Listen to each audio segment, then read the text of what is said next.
Bienvenidos a Unipiloto Radio Podcast. Un espacio de Unipiloto Radio online para conectar con el conocimiento, la ciencia, la cultura y la actualidad desde la mirada universitaria.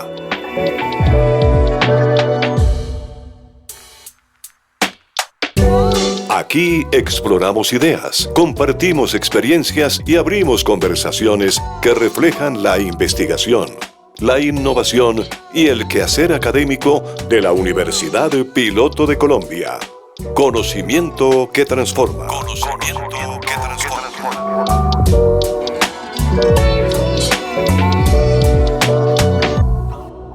Episodio 7. Buen día, estimada audiencia. Nos encontramos en la emisora de la Universidad Piloto, la emisora de todos ustedes. Bueno, en este momento aquí estamos tocando bastantes temas en estos podcasts que espero que disfruten, y por lo regular siempre queremos que nosotros aprendamos y conceptualicemos muchos temas al respecto. Hoy tenemos un tema muy clave y que se está escuchando mucho, que es el fracking en Colombia, con temas correspondientes al petróleo. He tenido aquí la oportunidad de traer a un amigo, Luis Alfredo Mogollón. Estuvo trabajando en Ecopetrol un poco más de 25 años y ha manejado todo este tipo de proyectos, y por los cuales he querido invitarlo para que nos hable al respecto. ¿Cómo está, Lucho? Buen día, ¿cómo está, Álvaro? Muy bien, gracias. Cuéntanos un poquito, ¿quién es Luis Alfredo Mogollón? Soy ingeniero industrial de la Universidad de América con una especialización en evaluación de proyectos del Rosario, una especialización de finanzas de los Andes y un MBA también de los Andes. Acabé de terminar también una maestría en ingeniería de energías renovables. Prácticamente mi historia laboral ha sido en Ecopetrol, 26 años trabajando en el área del upstream y sobre todo en el tema de yacimientos no convencionales. Luis Alfredo, y precisamente por esa experiencia que has tenido y todos esos proyectos en los cuales nosotros hemos estado escuchándolo con respecto al fracking, va una de las preguntas que vamos a hacerte con respecto a esto. ¿Cuál es la diferencia entre el fracking, lo que uno entiende de fracking, versus las otras tecnologías de extracción de petróleo convencionales? ¿Cuál es esa diferencia? Realmente es una diferencia, digamos, en el desarrollo y creación del yacimiento. El yacimiento convencional tiene una condición que es una variable que se llama la permeabilidad. ¿Qué quiere decir esto? Que el fluido circula por dentro de la roca y pues dependiendo de los polos. Realmente en el yacimiento no convencional tiene una permeabilidad muy baja y pues no están comunicados los poros. ¿Qué es lo que se hace? Con esta metodología lo que se hace es hacer una fractura, romper los poros e inyectar arena por medio de un gel que permita la circulación del hidrocarburo o del fluido dentro de la roca. Esa es la diferencia. En Colombia se hace desde hace muchos años el fracturamiento hidráulico en varios yacimientos convencionales. O sea que no es una tecnología nueva y que sea desconocida para esta industria. Luis Alfredo, y con respecto entonces a lo que tú mencionas, ¿cuáles son esos mitos que podemos considerar con respecto al fracking? ¿Por qué se escucha unos a favor, otros en contra? Técnicamente hablando, ¿qué nos puedes comentar al respecto?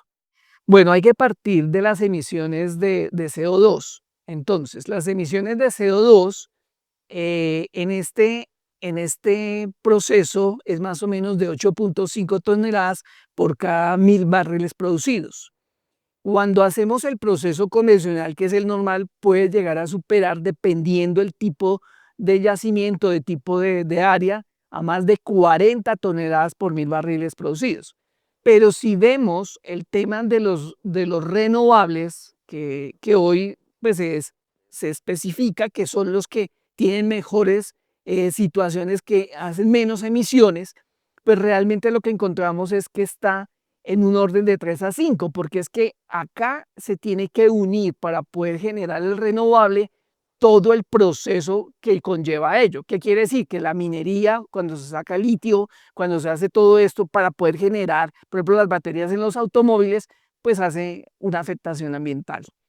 Ese es uno de los mitos. El otro mito es que los volúmenes de agua son muy altos. Entonces, acá lo que se tiene que explicar es primero, la cantidad de agua es por pozo y esa agua que se inyecta para poder hacer el proceso se retorna a superficie en un 30 o 40% que se realizan tratamientos de agua y vuelve y se reinyecta. Ya cuando queda algún residuo, que es un porcentaje muy bajo, pues se tienen pozos disposal en donde se inyecta dentro de algunos yacimientos ya depletados y se maneja el tema ambiental controlado. ¿Qué es importante tener en cuenta? Nosotros en Colombia, solamente el 48% de los municipios tienen plantas de tratamiento y solo el 12% las tiene en las condiciones para hacer el tratamiento. ¿Qué es lo que se puede trabajar acá? Que esas plantas de tratamiento se pueden unir con los procesos y que el agua, que es otro mito, se usa industrialmente. O sea, podemos hacer un valor integrado entre la comunidad y la industria para hacer tratamientos de agua que esas aguas de industriales se puedan usar para ese proceso. Ese es uno de los mitos. El otro mito es que genera sismicidad. Realmente en la escala de Richter ese proceso sucede en un solo momento en -3 grados. Eso es como si colocáramos hielo y vaciáramos una Coca-Cola dentro del vaso. Ese es el movimiento. Cuando los hielos se mueven, esa es una escala de Richter de -3 grados. El otro es que los químicos contaminan todo el ambiente. Y ahí hay un mito muy grande. Son los químicos que se hablan realmente son elementos que usamos en la vida diaria, que son para hacer la limpieza del hogar, los detergentes y esos productos. El 99% se usa agua industrial y el 1% todos esos químicos. Que al generar los sismos la tierra se hunde, eso no es verdad. Ya los estudios, tanto en Estados Unidos como en Argentina y en los países que ya han desarrollado esto, no existe ninguna evidencia de ese tema. Y otro que queda muy lejano, que son los NORMS o la radioactividad, realmente no han salido de ningún pozo en una cantidad exorbitante. Realmente la radioactividad nosotros hasta en la cocina lo tenemos con el granito, eso nos genera radioactividad si no lo sabíamos. Pero realmente no existe una condición que permita decir que esto puede afectar considerablemente la actividad. ¿Qué es importante? Hacer las cosas bien, hacer todos los procesos adecuadamente que permita que todos estos mitos que se están generando pues no lleguen a ocurrir o sean mitigados, porque realmente cualquier afectación que realice el hombre, pues va a haber una afectación y pues esa se tiene que disminuir o evitar. Luis Alfredo, con respecto a los esos mitos, pues como todo, siempre ha tenido una evolución tecnológica, ¿no? Todo avanza tecnológicamente. Cuando tú comienzas a comparar la forma en que hacíamos el fracking hace unos 10, 15 años, porque mencionas que hace bastante tiempo está, versus hoy en día, ¿cómo ha avanzado esa tecnología que de pronto ayuda a romper esos mitos, si es que así se puede decir? Claro que sí.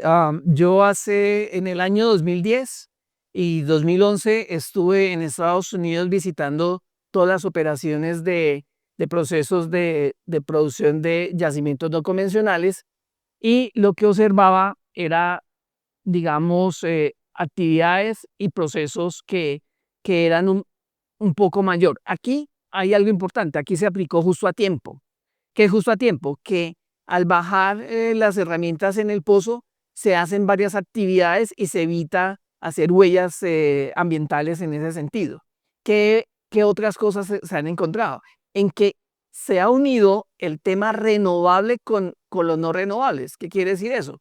Que se usan todos los procesos de generación de energía eléctrica para generar la actividad dentro del mismo campo y dar la sostenibilidad para todo el desarrollo. ¿Qué otras cosas se tienen? Que la longitud de los pozos horizontales ya es mayor, que se define realmente dónde se va haciendo el fracturamiento y se optimiza la productividad y, digamos, el uso de los recursos. Y ya pues también digamos que Colombia tiene una regulación sólida, mucho más estricta que, por ejemplo, en Estados Unidos o en Canadá, hasta el mismo Argentina, en donde permite que se tengan todos los cuidados y se pueda generar actividad adecuadamente. Por ejemplo, se tiene en la norma establecido que se debe colocar 3 paredes para proteger las aguas superficiales, que la distancia de donde está el agua superficial en profundidad ya tiene una medida definida, que las fallas estén a una longitud de donde se está haciendo el proceso, que ya tenemos una sísmica y también se puede hacer microsísmica para determinar cómo está el fluido dentro de la roca. Entonces, realmente ya la tecnología debemos aprovechar que Argentina ha avanzado muchísimo, Estados Unidos también, y que toda esa tecnología se puede aplicar en Colombia. Ok, Lucho, ya vamos entendiendo un poquito cómo se puede romper esos mitos y también la tecnología que actualmente tenemos.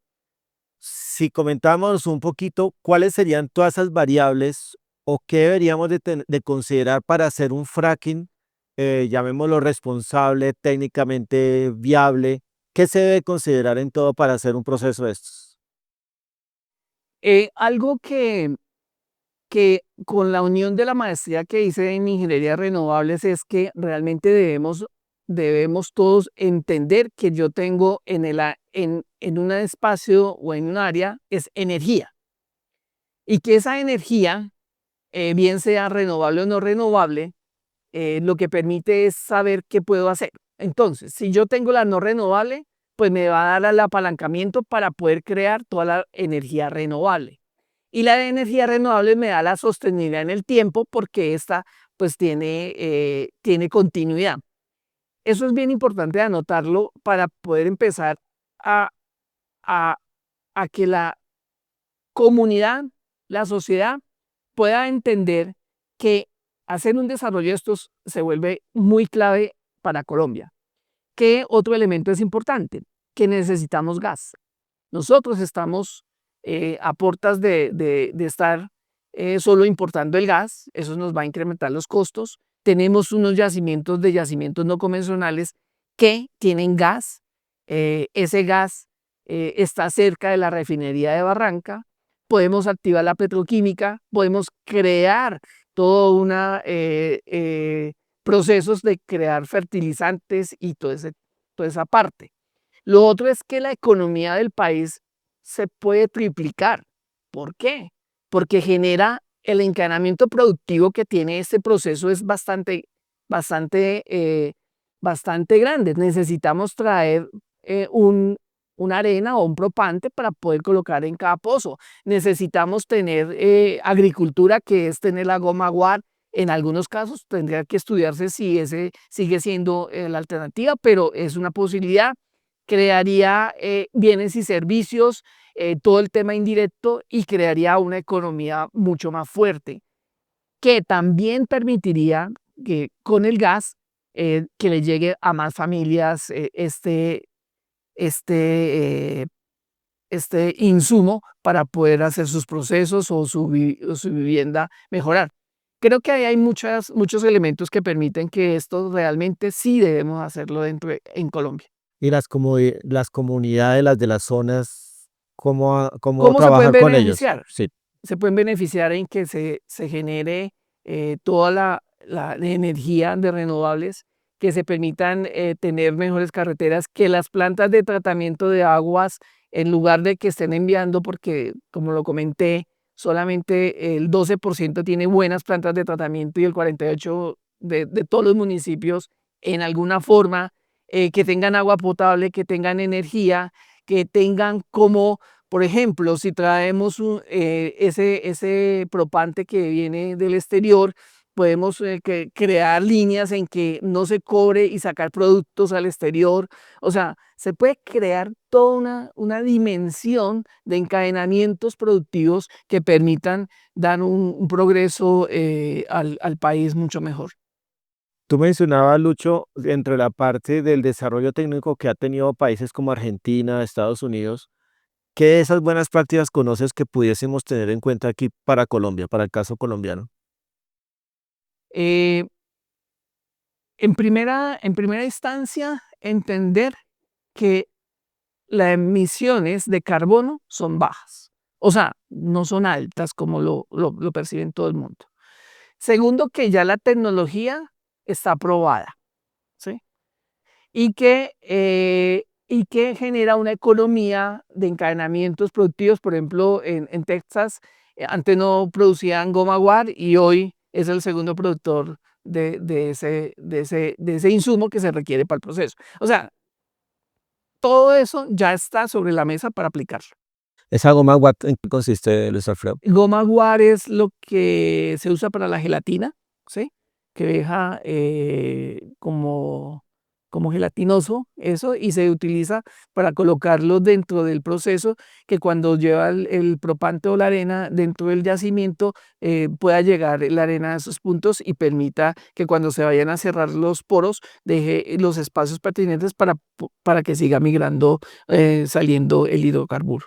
Bueno, como vemos, nosotros acá tenemos absolutamente ya muy buena información para formar unos criterios. Muchas gracias, Luis Alfredo, por las explicaciones técnicas, unas explicaciones con las cuales vamos a obtener forma de unos criterios como tal al respecto. Y bueno, entonces, muchas gracias, Luis Alfredo, por aceptar la invitación. Muchas gracias. Ese tema tan trascendental que nosotros tenemos aquí para la economía colombiana, los diferentes puntos de vista y aclararnos bastantes situaciones al respecto. Muchas gracias y muchas gracias a la Universidad Piloto por la invitación. Bueno, Lucho, lo esperamos aquí de nuevo. Muchas gracias.